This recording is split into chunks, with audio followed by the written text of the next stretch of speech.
Assalamualaikum warahmatullahi wabarakatuh. Perkenalkan, nama saya Irfansyah, NIM 200301500004, kelas PJKRA. Di sini saya akan menjelaskan materi asas pengembangan penjas di sekolah.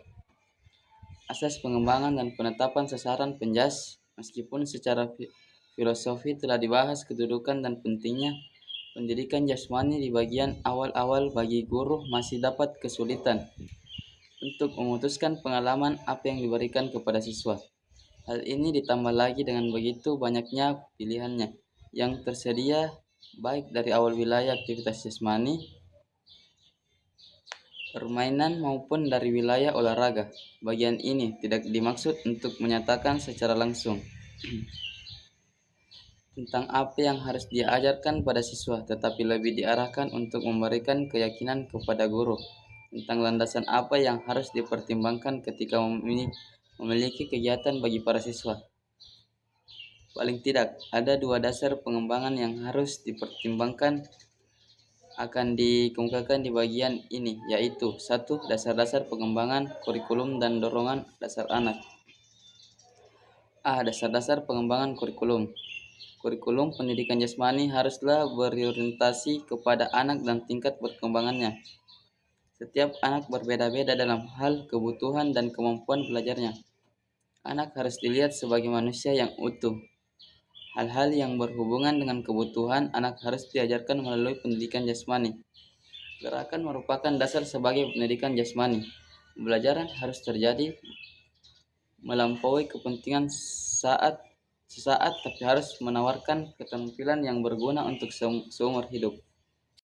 Dorongan dasar anak, dorongan untuk bergerak, dorongan untuk berhasil, untuk mendapatkan pengakuan, dorongan untuk mendapatkan pengakuan teman dan masyarakat, dorongan untuk bekerja sama dan bersaing, dorongan untuk kebugaran fisik dan daya tarik, dorongan untuk bertualang, dorongan untuk kepuasan kreatif, dorongan untuk menikmati irama, dorongan untuk mengetahui. B. Model orientasi kurikulum dalam kebugaran jasmani. Pendidikan gerak atau movement education. Yang pertama, pendidikan olahraga sport education. Kedua, pendidikan petualangan adventure atau education. Ketiga, pendidikan perkembangan developmental education. Keempat, pendidikan kebugaran atau fitness education. Kelima, pendidikan disiplin keilmuan olahraga atau kinesiological studies. C. Ruang lingkup pendidikan jasmani. Kemampuan pengelolaan tubuh merupakan kemampuan paling dasar yang dikuasai anak bersamaan dengan perkembangannya. Pengetahuan tentang tubuhnya, atau pertama, kesadaran tubuh, kesadaran ruang, kesadaran gerak. Keterampilan dasar ada 3, yaitu keterampilan lokomotor, keterampilan non-lokomotor, keterampilan manipulatif. D. Arah pengembangan pembelajaran pendidikan jasmani. Murid menjadi sadar akan potensi gerakannya. 1. Murid dapat bergerak dan tampil baik secara meyakinkan. Kedua, murid mengerti dan mampu menerapkan konsep-konsep gerakan yang mendasar. Ketiga, murid menjadi orang yang serba bisa dalam bergerak. Keempat, murid menghargai olahraga yang menyehatkan. Setelah mengetahui ruang lingkup pendidikan jasmani, selanjutnya guru harus mampu melihat dan menetapkan arah serta sasaran yang akan dikembangkan. Pedoman untuk tentang arah dan sasaran ini diuraikan secara garis besar dalam bentuk 5 tujuan perubahan yang harus terjadi pada anak didik. Murid menjadi sadar akan potensi gerakannya. Pembelajaran dalam pendidikan jasmani harus mampu membangkitkan minat anak untuk menggali potensinya dalam hal gerak. Karena itu, anak harus diberi dorongan untuk terus-menerus menjelajahi kemampuan-kemampuannya. Tugas ini tidak mudah dan hasil tidak akan segera dari pertemuannya ke pertemuan. Mungkin guru hanya untuk melihat kemajuan yang lambat atau tersendat-sendat serta seolah berjalan di tempat.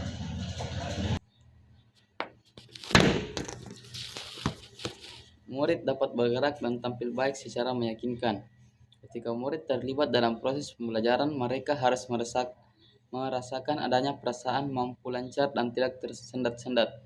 Perasaan demikian hadir dalam adanya rasa aman selama mereka mulai belajar hingga menguasai suatu keterampilan.